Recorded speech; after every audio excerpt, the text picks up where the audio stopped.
80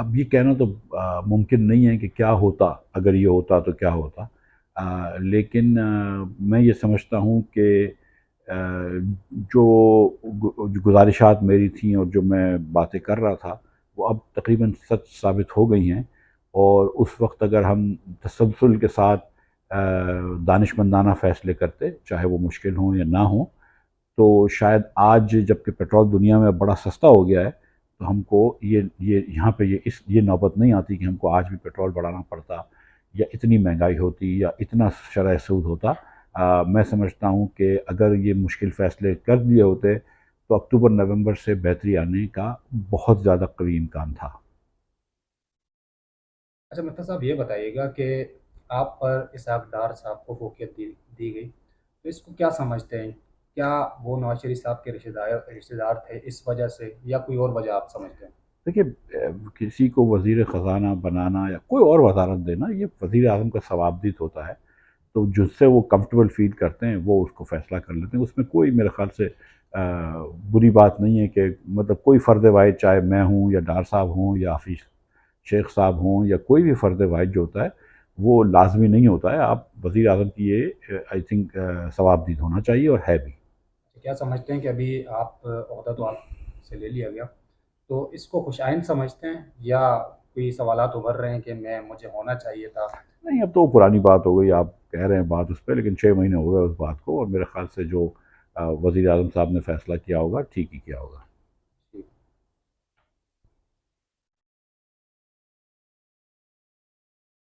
اچھا، ایک عام تاثر یہ پایا جاتا ہے مفتی صاحب کہ آپ یعنی امیر ترین شخص ہیں پاکستان کے، تو یہ بات درست نہیں ہے، یہ پتہ کہا نہیں جاتا ہے آپ کے اچھا بارے میں، نہیں۔ تو یہ بھی کہا جاتا ہے کہ یہ وجہ ہے کہ آپ کا عوام کے ساتھ وہ کنیکشن نہیں بن پایا، غریب عوام کے ساتھ، یہ بھی ایک وجہ تھی کہ آپ کڑوی گولیاں عوام کو بار بار کہتے رہے۔ دیکھیے، میرے خیال سے جتنی بات کی ہے میں نے کہ یہ ایک اشرافیہ سے کنٹرول ملک ہے، اور وزیر بننے سے پہلے بھی بات کی ہے، اور وزیر بننے کے بعد بھی بات کی ہے، وزیر بننے کے دوران بات کی ہے، جتنی میں نے بات کی ہے کہ کتنے بچے یہاں پہ اسکول نہیں جاتے، کتنے بچے یہاں پہ اسٹنٹڈ ہیں، 86% بچوں کو خوراک نہیں ملتی ہے، کتنے بچے یہاں پہ ویسٹڈ ہیں، 17.7% یا 40.2% بچے اسٹنٹڈ ہیں، اتنی بات تو میرے خیال سے کسی اور سیاستدان نے نہیں کی، اور میں اس بات سے یقین رکھتا ہوں کہ دنیا کی کوئی ایسی معاشی پالیسی نہیں ہے جو آپ بنائیں اور ملک ترقی کر جائے اگر آپ کے لوگ جو ہیں ان کو، آدھے لوگوں کو آپ نے جہالت میں رکھا ہوا ہو، اگر آپ نے لوگوں کو روزگار سے دور رکھا ہوا ہو، اگر آپ نے لوگوں کو پانی پینے کا پانی بھی مہیا نہ کیا ہو، تعلیم سے آشنا نہ کیا ہو، تو یہ ملک جو ہے یہ تو بہت زیادہ ایک اشرافیہ کنٹرول ملک ہے، اور اشرافیہ کے حق میں چلتا ہے، اور ہم نے غریب لوگوں کو، چاہے وہ کسی بھی صوبے میں ہوں، کسی بھی جگہ پہ ہوں، ہم نے غریب لوگوں کو بہت ہی زیادہ کسمہ پرسی کی حالت میں رکھا ہوا ہے، ان کی حالت بہتر نہیں کر رہے، تو یہ ملک جو ہے وہ ترقی نہیں کر سکتا جبکہ ہم سارے پاکستانیوں کو ترقی نہیں کرائیں۔ تو میرے خیال سے سب سے زیادہ بات میں نے کی ہے، اور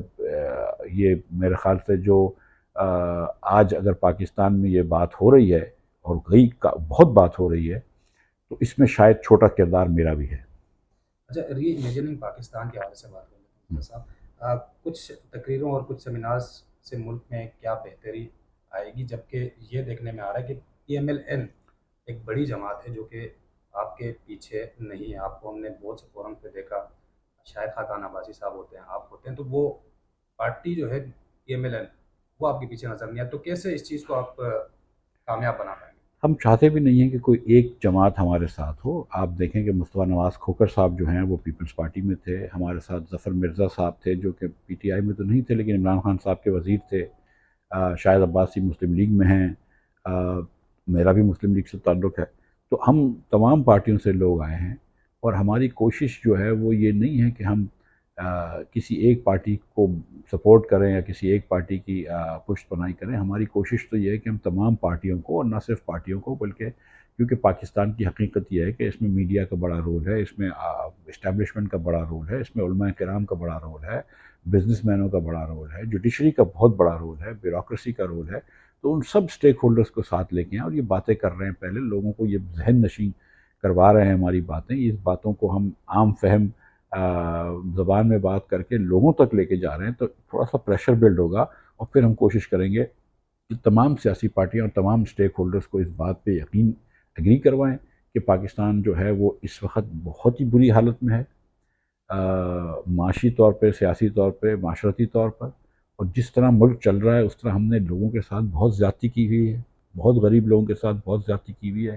بہت زیادہ احساس محرومیت ہے، نہ صرف کہ ایتھنک بیسس پہ یا سیکٹرین بیسس پہ بلکہ پاورٹی کے بیسس پہ، اور اب ہم کو یہ چاہیے کہ ملک کا ایک تصور نو کریں کہ یہ ایک فلاحی ریاست ہونی چاہیے، اور اس کے اندر فلاحی ریاست صرف اشرافیہ کے لیے فلاحی نہیں ہونی چاہیے، پاکستان کے لیے فلاحی ہونی چاہیے، تو انشاءاللہ یہ لے کر آگے چلنے کی اچھا، بات اس ہے۔ کے بعد کیا مطلب ایسا تو نہیں ہے کہ آپ نے اتنے رہنما اکٹھے کر دیے اور اچانک الیکشن کے وقت میں اناؤنسمنٹ ہو جائے کہ ہم اس نام سے سیاسی جماعت کا اندراج کریں؟ نہیں، ہم نے بارہا یہ گزارش کی ہے کہ یہ اس وقت ہم کوئی سیاسی جماعت کا نہیں سوچ رہے، ہم تو ایک موومنٹ بنا رہے ہیں، ایک لیکن قوموں کے تاریخ میں کوئی ایسے وقت آتے ہیں جہاں پہ کوئی نہ کوئی فورک آن دا روڈ ہوتا ہے کہ ہم اس طرف چلے جائیں یا اس طرف چلے جائیں۔ ہم سمجھتے ہیں کہ پاکستان جو ہے وہ ایک ایج پہ کھڑا ہوا ہے، اور اگر اسی روش پہ چلتا رہا جس روش پہ چلتا رہے گا تو اب بہت پیچھے رہ جائے گا، پیچھے رہ گیا ہے، مزید پیچھے رہ جائے گا، اور یہ ہمارے جو 22 کروڑ غیور عوام ہیں ان کے لیے یہ بات درست نہیں ہے۔ تو اب ہم سوچ رہے ہیں کہ ہم کو کوئی یو ٹرن کرنی پڑے گی، تو اس سے ہم عہدوں سے بالاتر ہو گئے، یہ عہدوں کی وہ نہیں ہے، تلاش نہیں ہے، یا عہدوں کے لیے سیاست نہیں کر رہے۔ ہم نے دیکھ لیا اس وقت کہ جو ہماری مین سٹریم سیاسی پارٹیاں ہیں،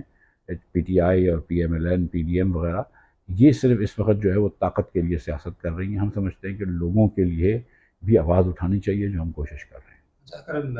پی ایم ایل این آپ چھوڑ رہے ہیں، اگر چھوڑنا چاہیں تو اس کے بعد پہلی ترجیح کیا ہوگی؟ کس جماعت کا رخ کیا جائے گا؟ میں نے اکثر و بیشتر یہ گزارش کری ہے کہ لیکن میں کوئی خاندانی سیاست دان نہیں ہوں، میں تو ایک ٹیکنوکریٹ تھا، بزنس مین تھا، تھوڑا سا کوشش کی کہ ہم ملک میں کچھ بہتری کریں تو ہم نے سیاسی جماعت جوائن کری۔ میں اب الیکٹورل پالیٹکس سے، یعنی کہ الیکشن کی سیاست سے پیچھے ہٹ گیا ہوں، تو میں اس ٹائپ کا سیاست دان نہیں رہا ہوں، لیکن میں اپنے ملک کے لیے، اپنے قوم کے لیے آواز اٹھاؤں گا، اور وہ اٹھا رہا ہوں۔ اچھا مفتا صاحب، یہ بتائیے کہ آئی ایم ایف بڑا تذکرہ چل رہا ہے آج کل میڈیا میں، آئی ایم ایف کی جانب سے دباؤ پہ دباؤ ڈالا جا رہا ہے، اس طرح کا دباؤ آئی ایم ایف ڈال رہا ہے پاکستانی حکومت پہ یا اس عوام پہ، اس کو کیسا سمجھتے ہیں کہ یہ زیادتی نہیں ہے اس عوام کے ساتھ کہ مسلسل یعنی اتنے بھاری بھرکم ان کے مطالبات ہیں، بجلی کا بوجھ، فیول قیمت میں مزید بڑھائی ہو رہی ہے، قیمتیں بڑھ رہی ہیں، تو اس کو کیسا سمجھتے ہیں آپ؟ میں یہ سمجھتا ہوں کہ عوام کے ساتھ زیادتی تو ضرور ہے، لیکن میں نہیں سمجھتا ہوں کہ آئی ایم ایف قصوروار ہے۔ میں سمجھتا ہوں کہ 75 سال سے ہمارے حکمرانوں نے جو پالیسیاں دی ہیں پاکستان کی، وہ قصوروار ہے۔ آئی تھنک کہ آئی ایم ایف کا کام نہیں ہے پاکستان کے لوگوں کی سیوا کرنا، آئی ایم ایف کا کام نہیں ہے پاکستان کے لوگوں کے مفاد دیکھنا، پاکستانیوں کا کام ہے۔ تو آپ بار بار کیوں جاتے ہیں آئی ایم ایف میں؟ آپ بار بار آپ کو آئی سی یو میں کیوں جانا پڑتا ہے؟ بار بار آپ معیشت اگر بہتر چلا لیں تو آپ کو آئی ایم ایف کے پاس نہیں جانا پڑے گا۔ بنگلہ دیش تو نہیں جاتا تھا، اب ایک مرتبہ گیا جبکہ $40 بلین ہیں، ہندوستان تو نہیں جاتا ہے، بہت سارے ممالک نہیں جاتے آئی ایم ایف کے پاس، بہت کم ممالک جاتے ہیں، اور جتنی مرتبہ ہم گئے ہیں 75 سالوں میں 23 مرتبہ جا چکے ہیں، اتنی مرتبہ جانا تو مطلب ایک شرمندگی کی بات ہے، ایک افسوس کی بات ہے۔ تو یہ تو ہمارے پالیسی میکرز کا، جس میں میں خود شامل ہوں، ہم سب کا قصور ہے، اس میں آئی ایم ایف کا قصور تو نہیں ہے۔ آپ کسی اور کو کیوں دوش دے رہے ہیں جبکہ غلطی تو ہماری ہے۔ اچھا مفتی صاحب، یہ بتائیے گا کہ آئی ایم ایف کی جانب سے شرائط مزید سخت سے سخت ہوتی جا رہی ہیں، تو کیا ہماری دفاعی جو اثاثے ہیں وہ خطرے میں ہیں؟ بالکل نہیں ہے، اور کوئی ایسی میرے خیال سے، میں آج سے 5 مہینے پہلے تو آئی ایم ایف نے آپ سے ڈیل کی تھی نا بھائی، تو کوئی بات نہیں کی تھی دفاع اثاثے کے، تو یہ بات کرنا جو ہے غیر مناسب ہے۔ میں سمجھتا ہوں آئی ایم ایف بالکل یہ بات نہیں کرتی ہے، لیکن اگر آپ کی معیشت اتنی ویک ہو جائے گی تو پھر ساری چیزیں ہمارا ویک ہو جائیں گی۔ اگر آپ کی معیشت ویک ہے تو آپ کا دفاع بھی ویک ہو جائے گا، تو آپ کو اپنی معیشت کو بہتر کرنا ہے اگر آپ کے دفاع کو بہتر کرنا ہے، لیکن آئی ایم ایف یہ ڈائریکٹ کوئی بات نہیں کرتی، اور یہ جو بات لوگ کرتے ہیں یہ غلط بات کر رہے ہیں۔ یہ آپ بتائیے گا کہ اسحاق ڈار صاحب کو دوبارہ وزیر خزانہ بنانا، جبکہ عدالتوں نے، ہمارے اداروں نے ان کو اشتہاری قرار دے دیا، اس صورتحال میں آپ کیا سمجھتے ہیں کہ عمران خان کا جو ایک بیانیہ یہ بھی تھا کہ